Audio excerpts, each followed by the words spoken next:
இல்லாமல் அவர் நமக்குள்ள இருக்க எண்ணங்களை பாடல் மூலமாக, திரைப்படங்கள் மூலமாக, ஏஐ மூலமாக நடிகர்களை நடிக்க வைத்து அதுக்கு ஒரு ஸ்கிரிப்ட் எழுதி பண்ணார். ஆனால் ஒரே ஒரு பாட்டு நான் பாடினதுக்கு மட்டும் ஆர்டிஸ்டே போடாமல் என்னுடைய போர் முகத்தையும் நீங்கள் காட்டிட்டீங்க.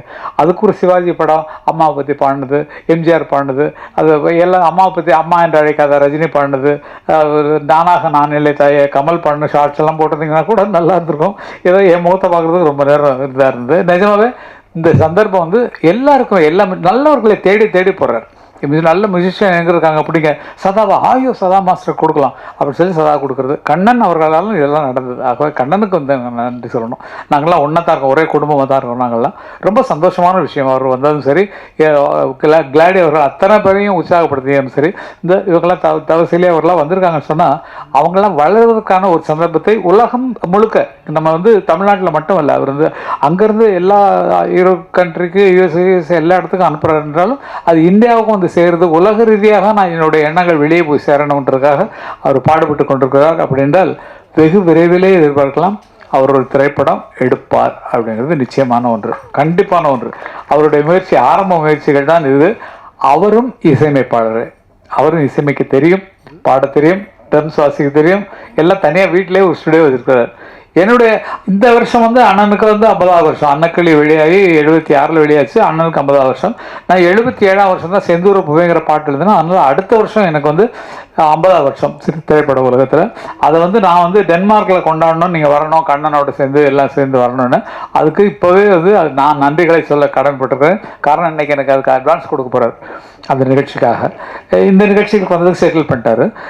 அந்த நிகழ்ச்சிக்கு வர்றதுக்கு இன்றைக்கி மேடையில் எனக்கும் கண்ணனுக்கும் அட்வான்ஸ் பண்ணார். பையெல்லாம் கொண்டு வந்துருக்கோம், நாங்கள் எடுத்துக்கிறோம். கேட்க கொடுக்க ஒரு நிஜமாக ரொம்ப அன்பான மனதில் இவரை பார்க்கும்போது எனக்கு ரொம்ப ரொம்ப ரொம்ப ரொம்ப சந்தோஷம். அதே போல் சதாவை பற்றி முன்னாலே நான் சொன்னேன், எந்த பரம்பரையில் வந்திருக்கிறார் அப்படிங்கிறத பற்றி. மிகச்சிறந்த கிட்டாரிஸ்ட். எனக்கு ஒரே ஒரு சமாச்சாரம் எனக்கு சம்மந்தப்பட்டதை நான் சொல்கிறேன். எனக்கு சுமாராக கிட்டார் வாசிக்கிறேன். நாங்களாம் ஒரே மாஸ்டர் தான் படித்தோம், ஜி தன்ராஜ் மாஸ்டர்கிட்ட. இளையராஜானா நான் சதா எல்லாமே.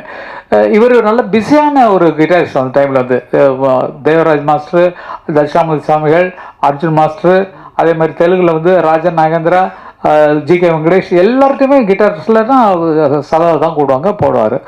இத்தனை ரெக்கார்டிங் இருக்கும்போது நாங்கள் சினிமாவில் மியூசிக் டைரக்டர் ஆகிறதுக்கு முன்னால் அவருக்கு ஒரு நாளைக்கு 2 ரெக்கார்டிங் வச்சுன்னா, அமர் கொஞ்சம் நீங்கள் போயிட்டு வந்தீங்களா, நான் ஒரு ரெக்கார்டிங் கொடுத்துட்டேன், நீங்கள் கொஞ்சம் சப்ஸ்டியூட்டாக போயிட்டாங்க பாரு. நமக்காக நடுக்கும். தன்ராஜ் மாஸ்டர் தேவராஜ் மாஸ்டர் அனுப்புவார். தேவராஜ் மாஸ்டருக்கு அசிஸ்டன்ட் யாருன்னா ஏஆர் ரஹ்மானோட அப்பா தெரியும், Sekhar sir, A K Sekhar sir. அவர் தான் அசிஸ்டண்ட்டு. என்னையும் அண்ணனையும் அவருக்கு ரொம்ப பிடிச்சி போச்சு. எனக்கு அண்ணன் பிடிச்சி எங்களுக்கு நிறைய யூஸ் பண்ணுவாங்க. எனக்கு என்னாச்சுன்னு சொன்னால், எனக்கு அவ்வளோ தூரம் வராது. கார்டு நான் வாசிடுவேன். கார்டுனா சிக்கு எத்தனை கார்டு கொடுத்தாலும் நீங்கள் கேட்குற அண்ணனுடைய ஒரு 150 படங்கள் 200 படங்களுக்கு அவர் பக்கத்தில் கிட்டார் வச்சவன் தான். பச்சான பார்த்தீங்களுக்கு சக்க வரமே அவலாம் தான். பருவமே புதிய பாடல், எந்த பாட்டு எடுத்தாலும் ரிதம் கிட்டாரில் நம்ம தான் அங்கே பெஸ்ட்டு. சாதா எனக்கு பெரிய பேர் என்ன சொன்னால், நான் என்னை பற்றி புகழணும், வேறு வழி இல்லைங்க. வேறு யாரும் தெரிஞ்சவங்க சொல்லுவாங்கலாம், சொல்ல மாட்டாங்க, நானே சொல்கிறேன். பிலிப்ஸ் அப்படிங்கிறவர் தான் இந்த திரைப்பட உலகத்தில் பெஸ்ட் கிட்டார் பிளேயர். அவரை நம்பி தான் எம்எஸ் சுவான் பாடல்கள்லாம் அது பேக்ரவுண்ட்லாம் அவர் தான் வாசிக்கிறார். அப்படிப்பட்டவரோட ஒரே மைக்கில் வாசிக்கும் போது எனக்கு அவர் சொன்ன வார்த்தை, எப்பா நான் பார்த்ததுல பெஸ்ட்டு ரிதம் கிட்டார் பிளேயர் நீ தான்ப்பா அப்படின்னு சொன்னது எனக்கு அவ்வளோ பெரிய பெருமை. ஏன்னா நிஜமாக எனக்கே தெரியும் அண்ணனுடைய பாடல்கள் சேஞ்ச் ஆகுறதுக்கு. நான் அவர் கம்போஸ் பண்ணும்போது நான் ரிதம் எப்படி இருக்கணுன்றத ஸ்டைலாக வாசிச்சு பார்ப்பேன். அதில் டெவலப் ஆகும். நான் இது இதுக்காக சொல்ல, அது ஒரு ஐடியாவை கொடுக்கும் அவங்களுக்கு. இன்னைக்கு வரைக்கும் அந்த கிட்டார் பாடல்கள் நான் வாசிச்ச பாடலாம் கேட்டீங்கன்னா ரிதமிக்காக இருக்கக்கூடிய அத்தனை பாடல்களையுமே என்னுடைய ஒலியை நீங்கள் கேட்டுக்கலாம். அதுக்கு நிஜமாக சொல்லணும்னா சதா என்னை உற்சாகப்படுத்தி, போங்க அங்கே போங்க, அர்ஜுன் மாஸ்டர் இருக்காங்க, இன்றைக்கி நான் போக முடியல, நீங்கள் போங்க நான் போவார். ஒரே ஒரு சின்ன காமெடி சமாச்சாரம் மட்டும் சொல்லிவிட்டு நான் முடிச்சிடறேன். எல்லாமே பேசுகிறதே காமெடி தான், வாழ்க்கையே காமெடி தான். என்னென்னா, ஒரு ரீகார்டிங் நடக்குது. எனக்கு அவ்வளோ சோலோ வாசிக்க தெரியாது. கிட்டார் நீங்கள் எத்தனை கார்டு, ஒரு பாரில் 4 கார்டு இருந்தாலும் வாசிச்சிருவேன். அதில் போய்டும். 4 பாருனா புரியும். சிங் ஜிங் ஜிங் ஜிங் 4 கார்டு கொடுத்தாங்கன்னா வாசிடலாம். இது மெலடி வாசி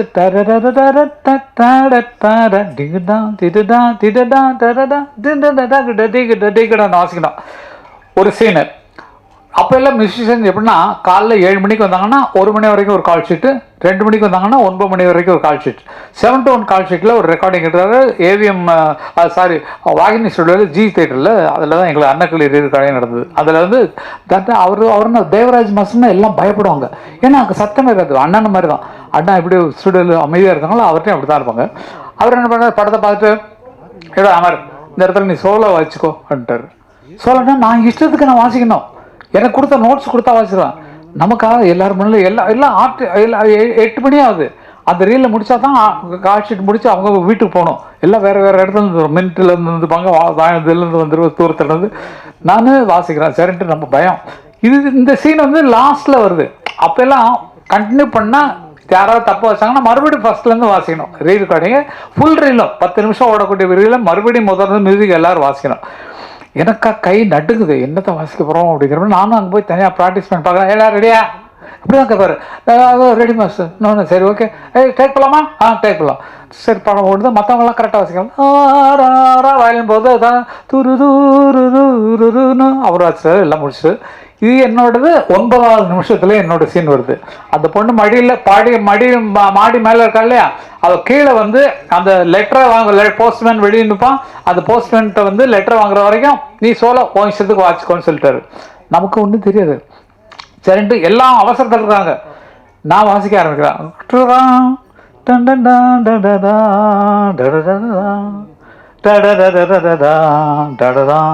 வாசிட்டு இருக்கேன். அதுக்கு மேலே எனக்கு தெரியல நான் என்ன பண்ண, அப்படி ஆகிப்போச்சு, கட்டாயிப்போச்சு. என்னடா என்ன வாசிக்கின்றது அப்படின்னா சரி மாஸ்டர் ஒன்ஸ் மோர். இதே மாதிரி 3 தரம் போச்சு. வயலின்ஸ் எல்லாம் ஃபுல்லாக அமர் சீக்கிரம் வாசிச்சிருப்பா, நாங்கள் வீட்டுக்கு போனேன், எங்களுக்கு மின்ட்டுக்கு போனேன்னு அது இன்னும் உதறது.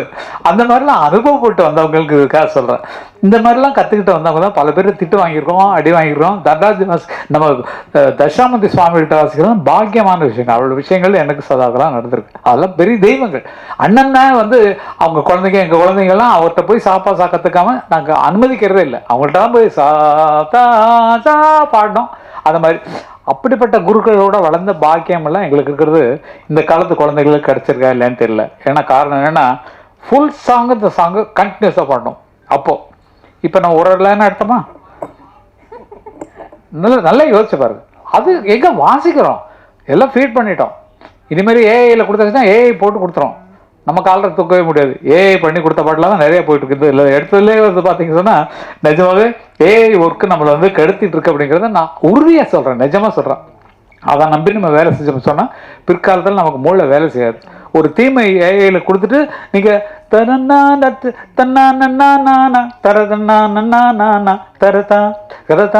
தரதானா வார்த்தை எழுதுறது. அவன் தானையா போனா அட போனா நையா வந்தா அடவா அடப்போ அடயா வானா பாட்டு எழுதிடும் பாடிடும். இதில் எப்படி நம்ம பேர் போட்டுக்கிறது? ஏன்னா அது கிரியேட் பண்ணி கொடுத்துருது. ஆனால் இசை கங்கை அமரன் போட்டுக்கிறது மரியாதையா? எதுக்கு நான் அதை சொல்கிறேன்னா, வருங்கால குழந்தைகள் தன்னால் சிந்திக்க கற்றுக்கொள்ளணும், சிந்திக்க எழுதி கொள்ளணும். நம்ம ஏஐட்ட கொடுத்தா பண்ணால் நம்ம காலரை தூக்க முடியாது. தூக்க வேண்டியது ஏஐ தான். பிற்காலத்தில் வரப்போகுது அதுக்கான ஃபைனல்லாம். ஏன்னா அது இப்போ டவுன்லோட் பண்ண விட்டுடும், அப்புறமேல் போடுற சார்ஜில் தீட்டிட்டாங்கன்னா நம்மளால் அதுக்கு ஒரு நுடிச்சு நான் பண்ணவே முடியாது. ஆகவே வளர்கிற குழந்தைகளை நீங்கள் அப்படி வளங்க. தன்னால் உனக்கு இருக்கிற சுயரூபத்தை வெளியே கொண்டு வா அப்படிங்கிற மாதிரி சொல்லணுங்கிறது என்னோட மனது ஆசை. நிஜமாவே இந்த மாதிரி ஒரு சந்தர்ப்பத்தை அவர் ஏற்படுத்தி கொடுத்ததுக்கு இந்த நிகழ்ச்சியே எதுக்குன்னா கிளாடி அவர்களை பாராட்டதான். நிஜமா நீங்களாம் ப்ளீஸ் கொஞ்சம் நல்லா கைதட்டி உற்சாகப்படுத்தணும். ஏன்னா நமக்கு ஒரு நல்ல ப்ரொடியூசர் கிடைச்சிருக்காரு. அதுக்காக எனக்கு டைரக்ஷன் கொடுக்கணும்லாம் நினைக்காதீங்க. நான் உங்களோட இருக்கேன், அவ்வளோதான். நிஜமா அந்த மாதிரி உங்கள் எண்ணம் நிச்சயமாக ஆழமாக நிச்சயமாக இருக்கும். ஒரு நல்ல கதையை தேர்ந்தெடுத்து அதை கொண்டு வரணும் எல்லாம் மனசில் இருக்கிறது தெரியும். இளையராஜா உங்களுக்கு நெருக்க மாட்டார், நல்லா பழக்க மாட்டார். நிறைய எவ்வளோ நன்றி தெரிவிக்கிறீங்க அதெல்லாம் பார்த்தேன். நான் பாடின பாட்டை அண்ணன் தான் ரிலீஸ் பண்ணுறாங்க. அந்த ஃபோட்டோ கூட போட்டுருக்கலாம். அண்ணன் தான் ரிலீஸ் பண்ணாங்க உயிரணுங்கிற பாட்டை. அதுதான் ஃபஸ்ட்டு அவர் அண்ணனோட சேர்ந்தது. அண்ணன் மேலே அவ்வளவு அன்பு, அவ்வளவு பாசம். அவர் உரட்டு வந்ததே வந்து 50வது ஆண்டுக்கு அவரை பார்க்கணும்னு சொல்லி தான் வந்தார். நான் பேச முடியல அண்ணன்ட்ட, ஏன்னா சிம்பனி எழுதிட்டு இருக்காங்க. ஐயோருக்கு டிஸ்டர்ப் பண்ண முடியாது. கரெக்டாக போனார், போய் நின்னார், போய் சொன்னோடனே பார்த்துட்டாரு. ரொம்ப நேரம் பேசியிருந்தார் சந்தோஷம். ஏன்னா அந்த மாதிரி ஒரு அன்புள்ளவர். அவரை பாராட்டுவதற்காக தான் இந்த நிகழ்ச்சியை நாங்கள் வைக்கணும், ப்ரெஸ்ஸுக்கு இவரை இன்ட்ரடியூஸ் பண்ணோம் அப்படிங்கிற ஒரு ஆசை இருந்தது. தவசீலியும் தம்பியும் வந்து இந்த பாட்டை பாடினது இன்னொரு பெரிய பெருமை. தவசீலியின் தோற்றமே வந்து ரொம்ப என்னன்னு நம்மளால், ஏன்னா ரொம்ப வறட்சியாக இருந்த ஒரு ஸ்டேஜை வந்து ஒரு செழிப்பாக்குறது அந்த ஒரு பொண்ணு தான் நம்ம சொல்லணும். நல்லா யோசிச்சு பாருங்களேன், பக்கத்தில் இருக்க முகங்கள்லாம் பாருங்கள், இங்கே இருக்கிற இந்த முகத்தை பாருங்கள். நல்ல பயங்கர குறும்புக்கார பொண்ணு, ரொம்ப உற்சாகமான பொண்ணு. அவங்க அம்மா அப்பா வளர்ப்பு அந்த மாதிரி ரொம்ப ஈஸியாக வாழ்க்கையை வாழ்ந்துட்டு இருக்காங்க. தம்பி வந்து துபாயிலிருந்து வந்திருக்காரு இந்த நிகழ்ச்சிக்காக. அதுக்காக அவருக்கும் பாராட்டுகளை தெரிவித்துக்குள்ள கடமைப்பட்டுருக்கேன். ப்ரெஸ் நண்பர்கள் எல்லாத்தையும் தனித்தனியாக சொல்கிறதுனா ஒவ்வொரு பெரிய கதை. இப்போ சமீபத்தில் தான் 50வது ஆண்டு விழாவுக்கு போட்டார் ஃபிலிமாவில் எல்லாம் நிறைய எல்லாரும் பழக்கமானவங்க இருக்கிறதுனால உங்களெல்லாம் விட்டு பிரிய மனசே இல்லை. நல்லவைகளை மட்டும் எழுதுங்கள். பயில்வான் மாதிரி அவருக்கு இட்லிக்கு வழி இல்லை, தோசைக்கு வழி இல்லை, அது மாதிரிலாம் எழுதாதீங்க தயவுசெய்து. அதுக்கு கூட்டு பயில்வான்ட்டே சொல்லிட்டோம், ஏன் அந்த மாதிரிலாம் எழுதுறீங்க, அப்படியே இருக்கும் வீட்டில் வந்து பார்த்துக்கையா அப்படின்னு சொல்கிற மாதிரி. இல்லாத பொருளாதெல்லாம் அவர் எழுதுறாரு. இந்த ஸ்டேஜில் சொல்ல வேண்டிய கடமை, என்ன ப்ரெஸ் இருக்கிறீங்க, எல்லாம் இல்லாத பொருளாதெல்லாம் சொல்லி எழுதுறதுக்கு அதுக்கு எதுக்கு அவ்வளோ பெரிய ஆள் வளர்ந்த ஆளுக்குள்ள நம்ம திட்டணுமா? அவங்க கஷ்டப்படுறாங்க. குழந்தைகள்லாம் ஒன்றா இருக்காங்க வீட்டில், வேணா எங்கள் வீட்டில் ஒரு வாரம் வந்து இருந்து பாருன்னு சொன்னேன். இவன் இது துபாயில் செட்டில் ஆகிட்டான். இவன் கார்த்திக் பார்த்தீங்கன்னா அவனுக்கு அங்கே தான் இருக்கான். அவங்க ஒய்ஃப் தான் அண்ணனுக்கு சமைச்சு போகிறான். இதெல்லாம் இல்லாமல் அவர் அனாதையாக இருக்காரு. அப்படி போட்டு என்னத்தையோ கிரியேட் பண்ணி இளையராஜா எதுக்கு இறக்குறீங்க? 50 வருஷம் ஒருத்தர் ஆள் நிலையாக நின்றுருக்காரு. அப்படிப்பட்ட ஆளை இறக்கணுமா? நல்லா யோசிச்சு பாருங்க. பயில்வான் எழுதுனது கரெக்டாக, இது பயில்வானுக்காக சொல்கிற வார்த்தை தான் இது. பயில்வான் அவர்கள் அதுக்கு மன்னிப்பு கேட்டே ஆகணும். ஏன்னா யார்கிட்டயோ வாழ்க்கையை படிச்சிடும் அப்படின்ற மாதிரிலாம் தப்பாக சொல்லிட்டு இருக்காரு. அது சரியில்லை. எங்களை நேசித்து கொண்டு போங்க. ஏன்னா 50 வருஷம் வாழ்ந்துருக்கோம், வயசு 78க்கு மேலே ஆகுது, அண்ணனுக்கு 82 வயசு மேலே ஆகுது. ஆகவே எங்களை காப்பாற்றுறதுக்கான வெளியே பண்ணுங்க. நாங்கள் இது வரைக்கும் வேலை செஞ்சுட்டு இருக்கோம் ஐயா, இத்தனை வருஷமா 70லேருந்து வாசிச்சுட்டு இருக்கோம், மியூசிஷியனாக இருந்தோம், இன்னைக்கு வரைக்கும் இருக்கிறோம். ஆகையில் எங்களை பற்றி குறை சொல்லணும்னா எங்களுக்கு எழுதுங்கன்னு கூட வேண்டாம். ஆனால் இல்லாத எழுதி அவர்கள் வந்து கேவலப்படுத்துறது ரொம்ப கஷ்டமான விஷயமா இருந்தது. பயில்வான்களுக்கு ஃபோன் பண்ணி சொன்னால் சாரின்னு சொன்னார். அதையும் சொல்லிடுறேன். ஐயோ தெரியாமல் யாரோ சொன்னதை நான் போட்டேங்க, தயவுசெய்து மன்னிச்சிருக்கேன்னாரு. இல்லைங்க, இது ரொம்ப மட்டமான விஷயங்க. ஏன்னா உங்களுக்கு விளக்கம் சொல்கிறதுக்கத்தான் நான் வந்து இந்த வார்த்தையை சொல்கிறேன். அவர் இளையராஜா கஷ்டப்படுறாரு, யார்கிட்ட அவர் தனிமையை நாடிக்கிட்டு இருக்காரு. நான் போனாலே பேசாமல் எழுதிட்டு இருப்பார், அவள் தான். அதுதான் அவர் வேலையை டிஸ்டர்ப் பண்ண மாட்டேன். அவராக இருக்க விடுங்க. கங்கைவரன் என்ன மாதிரி ஆட்கள் இப்படியே விடுங்க. இதை தவிர வேறு வழி இல்லை. அன்றைக்கி பேட்டரியில் போய் நான் போய் என்னென்னமோ பண்ணிட்டு வந்தேன் போய். அது மாதிரி அவரவர்களாக இருந்தால் அவர்களாக வளருவதற்கு அடையாளம் இருக்கும். இப்போ கிளாடி என்ன மனசில் வச்சிருக்காரோ அதை நோக்கி தான் வந்து கொண்டிருக்கார். சதா அவர்கள் மனசில் என்ன நினச்சிருக்காரோ அதை நோக்கி தான் எழுந்து கொண்டிருக்கார். ரவிகாந்த் என்ன நினச்சிருக்காரோ அது மேலே தான் வந்துட்டு இருக்காங்க. நீங்களும் சரி, எல்லாரும் சரி, அவர்கள் எண்ணத்தில் உயர்ந்து போகிறார்கள். எண்ணம் எது அதிகமாக இருக்கிறதோ அதுதான் உச்சத்தில் வர முடியும். இப்போ எங்களை பார்த்தீங்கன்னா என் கனவும் நினைவும் இசை இருந்தால் மரணமே என்று பாடின மாதிரி இன்னைக்கு வரைக்கும் அந்த மியூசிக் லைனை தவிர வேறு எங்கேயாவது போயிருக்கோமா? எங்களுக்கு இருக்கிற பணத்துக்கும் எங்களுக்கு இருக்கிற வசதிக்கும் பில்டிங் கட்டி வாடகைக்கு விட்டு அதை விற்று நல்ல லாபம் சம்பாரித்து ஒரு பெரிய பில்டர்ஸாக இருக்கலாம். அந்த மாதிரிலாம் எண்ணம் வரல. இசை கனவும் நினைவும் இசைங்கிற மாதிரி இசையிலே இருக்கிறோம். ஆகையால் எங்கள் மேல் தவறுகளை பயில்வானவர்கள் எழுத வேண்டாம் அப்படிங்கிறது சொல்கிறேன். ப்ளஸ் நீங்களாம் நமக்கெல்லாம் நல்ல தோஸ்துங்க. நீங்களாம் சொல்கிறதுக்கு ஒன்றும் இல்லை. வாழ்க்கையில் நினச்சி பார்த்தீங்கன்னா எல்லாத்துக்கும் ஒரு அர்த்தம் இருக்கும். ஆகவே உயர்ந்தவர்களை அப்படியே காப்பாற்றோம். எப்படி இருந்தாலும் சரி, என்னவாக இருந்தாலும் சரி, அவர்களை காப்பாற்ற வேண்டும், அவர்களை போற்ற வேண்டும், நமக்கு வழி நடத்த தெய்வங்களை வணங்க வேண்டும் அப்படிங்கிறதான் என்னுடைய பெரிய விஷயம். இந்த நிகழ்ச்சியை நடத்துவதற்கு மிக ஆதாரமாக இருந்த நமது பாபு அவர்களுக்கு, டைமண்ட் பாபு அவர்களுக்கு ரொம்ப நன்றி சொல்ல. என்னுடைய வாய்நாள் அவங்க நன்றி சொல்கிறது தனியாக வச்சுருக்காங்க. இருந்தாலும் பாபு வந்திருக்கீங்களா? கண்ணா என்னவோ பார்த்து ரொம்ப நாள் ஆச்சு. பாபு தான் அண்ணன் இளையராஜாவும் சரி எங்களுக்கும் சரி ரொம்ப பக்கத்துடையாக இருப்பவர். எந்த வேலைனாலும் நிமிஷத்தில் அரேஞ்ச் பண்ணி கொடுப்பார். அன்றைக்கி 50வது விழா அவர் தான் அரேஞ்ச் பண்ணிருந்தார். வாங்க பாபு. பாபுக்கு பாபு வாங்க. பாபு அவங்க அப்பா கூட இருந்த இவர் இத்திரோன்னு குழந்தை. அதான் பாபு தம்பி வாங்க தம்பி. ரொம்ப பெருமையா இருக்கு. காரணம் என்ன, நாங்க சொல்லத்தான் நாடகத்துக்கு வாசிக்கக்கூடிய இசையமைப்பாளர்கள் அந்த போது இவங்க அப்பாவோட எங்களுக்கு பழக்கம். இவங்க அப்பா தான் எங்களை வந்து அப்ப தூக்கி வளர்த்தவர். எங்களுக்கான ஐயோ நல்லா வாசிக்கிறாங்க அந்த பிள்ளைங்களை, இதை வரேன்.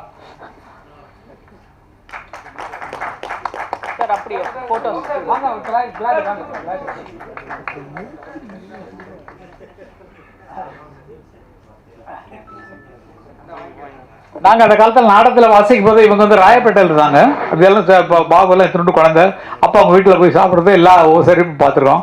இன்றைக்கு பார்த்தால் அவங்க அப்பா எப்படி இருந்தாரோ அதே மாதிரியே இவரும் எல்லாரோடையும் சேர்ந்து அரவணைப்பாக கேட்டார். நான் வந்து அங்கே இருக்கேன் அங்கே இருக்கேன்னு நிஜப்பா பயங்கர பிஸி தான். அந்த நேரத்தில் இதையும் சேர்ந்து அரேஞ்ச் பண்ணி கொடுத்ததுக்காக ரொம்ப ரொம்ப நன்றி பாபு. ரொம்ப ரொம்ப ரொம்ப நன்றி, ரொம்ப நன்றி. எனக்கும் அண்ணனுக்கும் பக்கத்தோட அங்கே இருப்பவர் அவர் தான், நல்லா தெரிஞ்சுங்க. அவ்வளோதான் விஷயம்.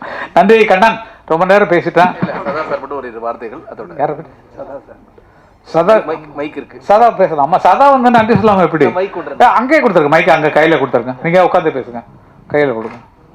ஹலோ, எல்லாருக்கும் வணக்கம்.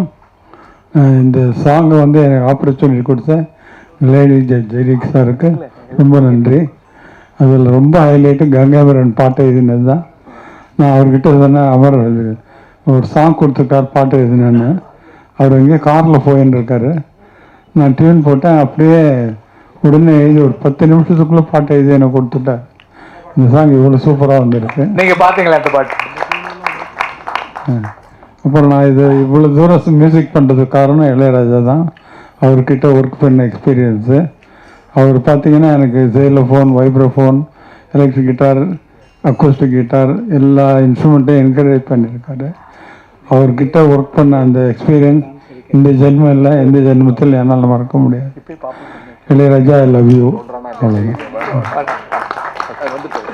ரொம்ப ரொம்ப ரொம்ப நன்றி. சதாவை பற்றி 2 வார்த்தை சொல்கிறதுக்காக தான் வந்திருக்கேன். ஏன்னா பின்னால் மறந்துச்சுன்னா கஷ்டம். சதா வந்து சாதாரண நீங்கள் உட்காந்துருங்க, அப்படி உட்காந்துருங்க. சதா வந்து வெறும் கிட்டாரிஸ்ட் அப்படின்னு சொல்லி நினச்சிட்டு இருக்கீங்க. இன்றைக்கி இந்த விழா எடுக்கிறது வந்து அவர் இசையமைச்ச முதல் பாட்டு இன்னைக்கு இப்போ போட்டார். அந்த ரீரெக்கார்டிங் பிட்டும் அவர் இசையமைச்சு. ஏன்னா வெறும் பிளேயர் வந்தார், என்னுடைய மியூசிக்கில் வச்சுருக்காரு, அண்ணனுடைய மியூசிக்கில் வச்சுருக்காரு. நாங்கள்லாம் எங்களுக்கு சான்ஸ் கிடைக்காத காலத்தில் அவங்க வீட்டில் தான் உட்காந்துருப்போம். சுதர்சன மாஸ்டர் உங்களுக்கு தெரியாமல் இருந்திருக்காரு நிஜமா. எல்லாருக்கும் அம்மாவும் நீயே அப்பாவும் நீயே அன்புடனே ஆதரிக்கும் தெய்வமும் நீயே என பாட்டாக இருக்கட்டும். நிறைய பாடல்கள். ஓ ரசிக்கும் சீமானே வாசலிக்கும் உடை அணிந்து சடிக்கும் நம் புரிவோம் அதை நினைக்கும் பொழுதில் மனம் இனிக்கும் விதத்தில் புது சிறக்கு சுகங்கள் பெறுவோம். கா கா கா ஆகாரம் உன்னை எல்லோரும் ஒன்றாக அன்பாக ஓடிவாங்க என்ற அனுபவ பொருள் விளங்க காக்கை அண்ணாவை நீங்கள் அழகான வாயால் பண்ணாக பாடுறீங்க காக்காவென ஒன்னாக கொடுறீங்க என்று பல பெரிய ஹிட் சாங்ஸ் கொடுத்து பண்ணவர். நிஜமாக சொல்லணும்னா கண்ணா கருமை நிற கண்ணா உன்னை காணாத கண் இல்லையே இந்த பாட்டெல்லாம் உருவாக்கி கொடுத்து அப்போ எல்லாம் வந்து எதுக்காக சொல்கிறேன்னா அவர் பற்றி மற்றதை பேச போகிறோம், அதுக்காக அவரை பற்றி பேசணுங்கிற ஒரு ஆசையில் வந்துடுறேன். அவங்க தான் மியூசிக் வந்து மியூசிஷியன்ஸை மாதக்கணக்கில் புக் பண்ணி ஜானகியாக இருக்கட்டும், இது வந்து எம்எஸ் ராஜேஸ்வரியாக இருக்கட்டும், குழந்தையில பாடுவாங்க அவங்க எம்எஸ் ராஜேஸ்வரி தான். அவங்க மாத சம்பளத்துக்கு அங்கேயே ஏவிஎம்மில் இருந்து இவங்க மியூசிக் டைரக்டர் இவங்க அப்பாவோட மியூசிக்கில் தினம் வந்து பாடணும், தினம் வந்து பாடல்களை கற்றுக்கொள்ளணும். மியூசிக் வாசிக்கிறவங்களும் அங்கே வந்து ரிஹர்சல் பண்ணணும். அப்படி மாத சம்பளம் கொடுத்து வச்சிருந்த காலங்கள் அந்த காலங்கள். இந்த காலத்தில் கம்ப்யூட்டரில் உட்கார போட்டாலும் தன்னுடைய பரம்பரையை நினைக்கும்போது இது இவங்கள மாதிரி இவரோட அப்பா மாதிரி ஆட்கள் இல்லைன்னா இன்றைக்கி மியூசிக்கோ டெவலப் ஆகிருக்காது. நாங்கள்லாம் பார்த்து அசந்தவங்க. அண்ணன் இளையராஜா நாங்கள்லாம் அவங்க வீட்டில் போயிட்டு உட்காந்துட்டு பார்த்து ரசித்தவங்க. அவ்வளோ பெரிய ஆள் இன்றைக்கி அறிமுகமாகுதே எனக்கு ரொம்ப சந்தோஷம். அதை சொல்லுவதற்காக வந்தேன். ரொம்ப நன்றி, ரொம்ப நன்றி. சதா நிறைய இது மாதிரி நிறைய பண்ணணும். என்ன அப்பப்போ சாங் எழுத கூப்பிடணும். ஓகே.